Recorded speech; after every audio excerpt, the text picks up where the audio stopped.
Good day everyone, I am Annalie Alunar. So at this moment, I will gonna show to you the another example of a computation in assessment and learning performance with the use of norm reference measure. So let us start. So I have here the artificial data. So the following are the scores of 10 grade 8 students in English Quiz B at the Bethany Christian Academy in Cabanatuan City. So let's find first the mean. So in getting the mean, we should just add all the scores and then we will divide it into the number of scores, which is 10.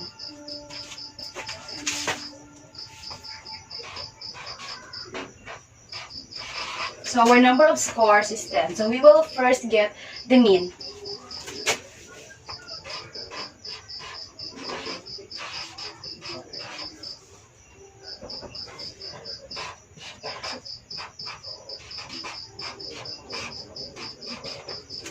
So mean is equals to summation of x over n. So summation of x, add up all these scores. So the total is 911 over 10, which is the number of scores.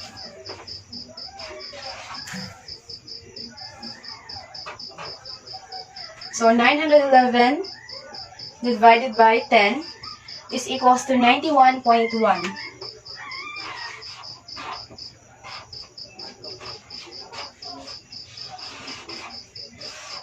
So this is now our mean, 91.1. So the next is we need to find the median. So if you say median, it is the center value or the center score of the scores. Okay, so to find the median, we need to arrange the scores in order from least to greatest.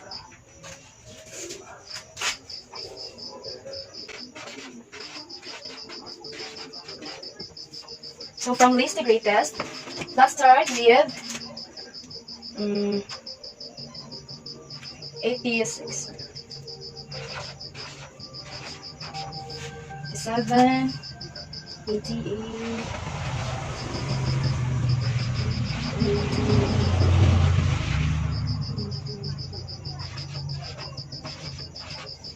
24, 25. So from the least to greatest. So the least score is 86 and the highest or the greatest is 97. So to find the median, um, since since this is 10 scores of students, so we will divide it into 2 for us to find the median or the central value. So 10 divided by 2 is equals to 5. So 1, 2, 3, 4, 5. So 92. So since this is the last number of 5 and this is the first number of from 5 to 6, so 92 is our median.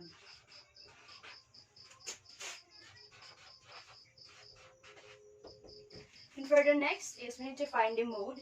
So if we say mode, it is the most frequent value or the most repeated number or scores. So as we can see here, the 92 is the most repeated number. So our mode is 92.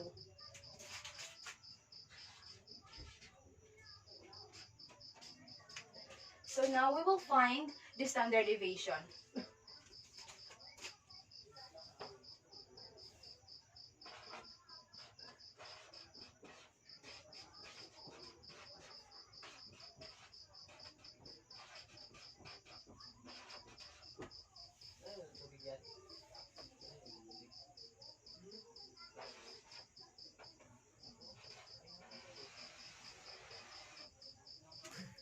So in standard deviation, we will start it by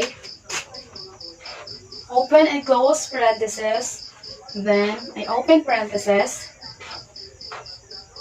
X1 subtract to mean.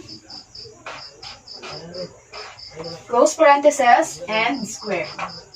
Then plus x2 minus or subtract to mean squared plus x3 subtract to mean plus x4 subtract to mean plus x5 subtract to mean squared plus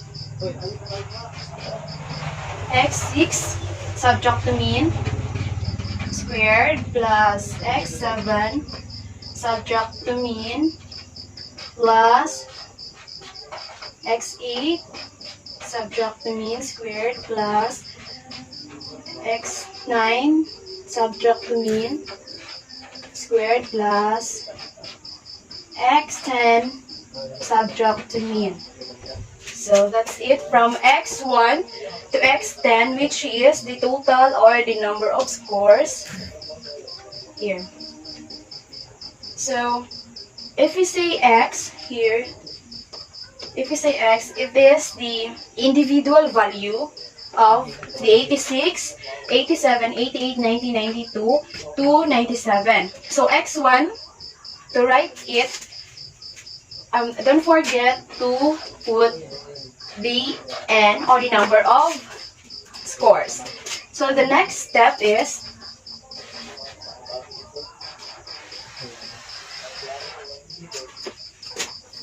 x1, the x1 here is the 86. So x1, x2, x3, x4, x5 until x10, which is the number of 97.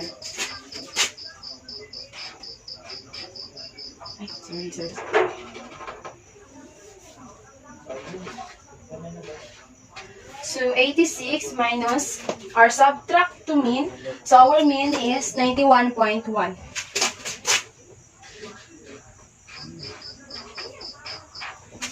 The x2 is 87.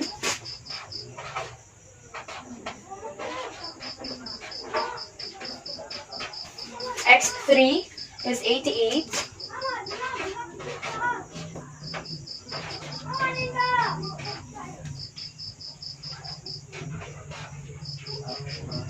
X4 is 90.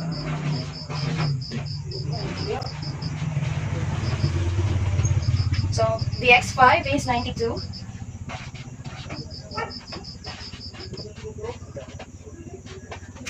So x6 is 92 again.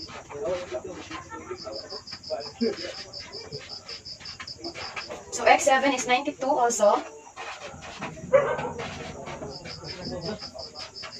The x8 is 94.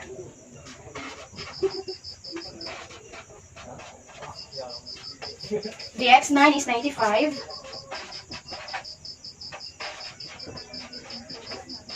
And the x10 is 97. Over n, which is the number of scores, which is 10. 10.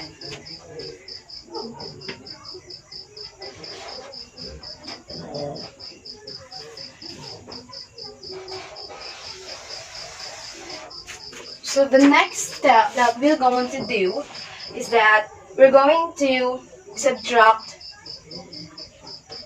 these individual scores to mean. So 86 subtract to mean. 86 subtract to mean is equals to negative 5.1.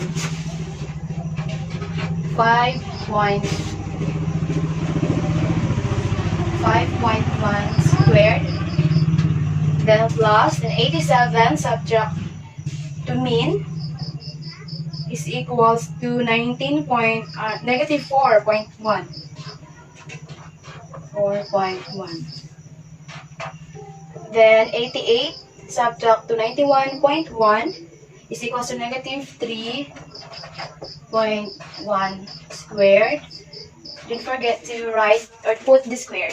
And then the 90 subtract to 91.1 is equals to negative 1.1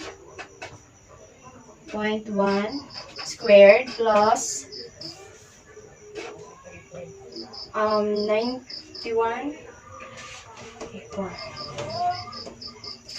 So 92 subtract to 91.1 is equals to 0.9 squared plus 92 again. 0.9 squared plus another 92 subtract to 91.1 is equals to 0.9 squared. And then 94 plus 94 subtract to 91.1 is equals to 2.9 squared plus 95 subtract to 91.1 is equals to 3.9 squared plus, and then the last is the x10, which is the 97. So 97 subtract to 91.1 is equals to 5.9.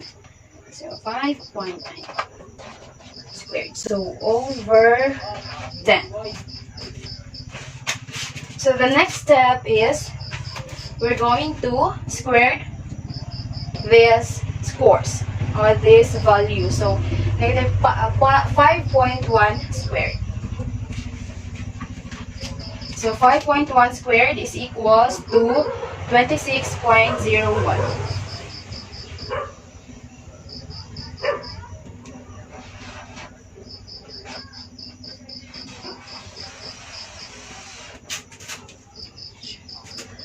So 5.1 squared is equals to 26.01 plus 4.1 squared is equals to 19.36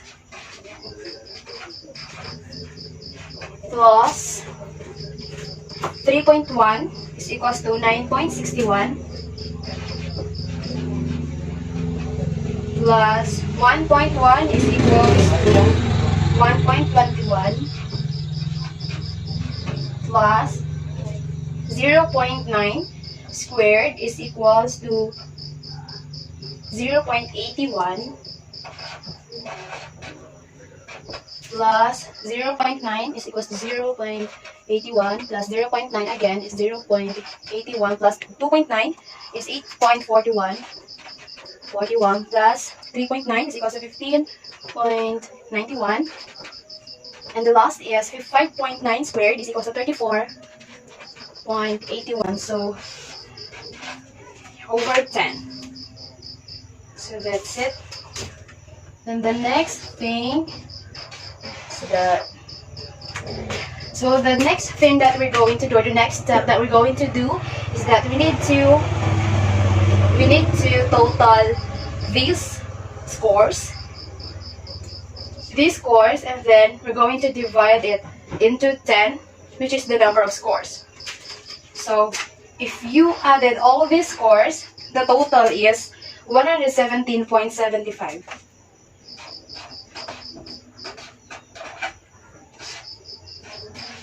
So 117.75. So we will gonna divide this into 10, which is the number of scores. So 117.75 divided by 10 is equals to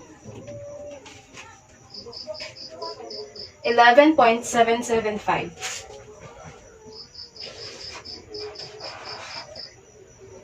11.775. So the result is 11.775, and then to find or to get finally the standard deviation, we're going to square this. We need to get the square root of 11.775.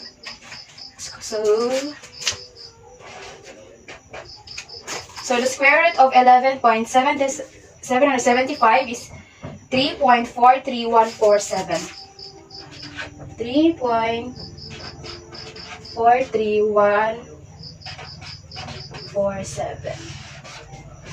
So this is now our standard deviation. 3.43147.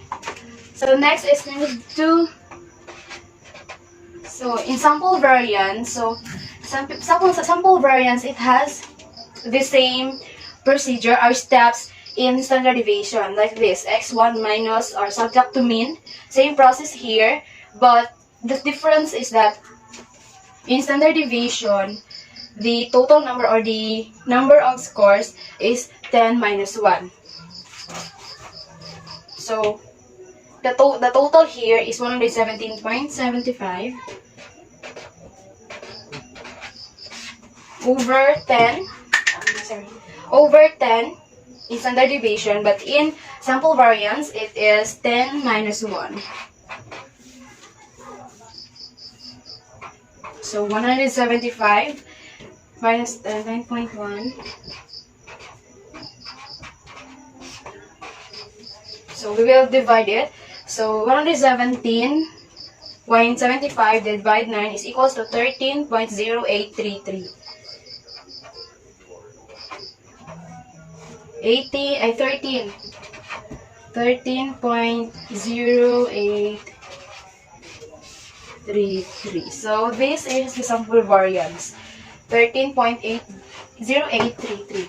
So again, our mean is 91.1, our mode is 92, median rather is 92, then mode is 92, and then our standard deviation is 3.43147.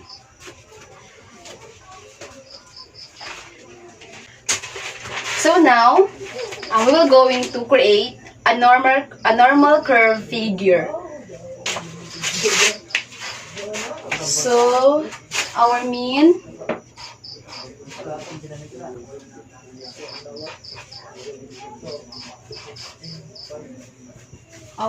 is 91.1. Then our standard deviation is 33.0833. So let's now create the normal curve figure. So this is now our normal curve figure. So this is our mean, or within the mean, which is the 91.1, and then we will find, or we will get the one standard deviation below the mean and the one standard deviation above the mean. So let's start with below the mean. So to get this one standard deviation below the mean is we need to subtract the mean into the standard deviation. So 91.1, which is the mean, subtract to 3.0833 is equals to 6.56. So this is now our one standard deviation below the mean, 6.56, and our one standard deviation above the mean is, to get the one standard deviation above the mean, is we need to add the mean and the standard deviation. So 91.1 plus 3.0833 is equals to 13.43. So here now, so this is now our one standard deviation above the mean, 13.43. So that was my computation in my own example. So I hope you guys learned from it. So once again, I am Annalie Alionar. Thank you and God bless.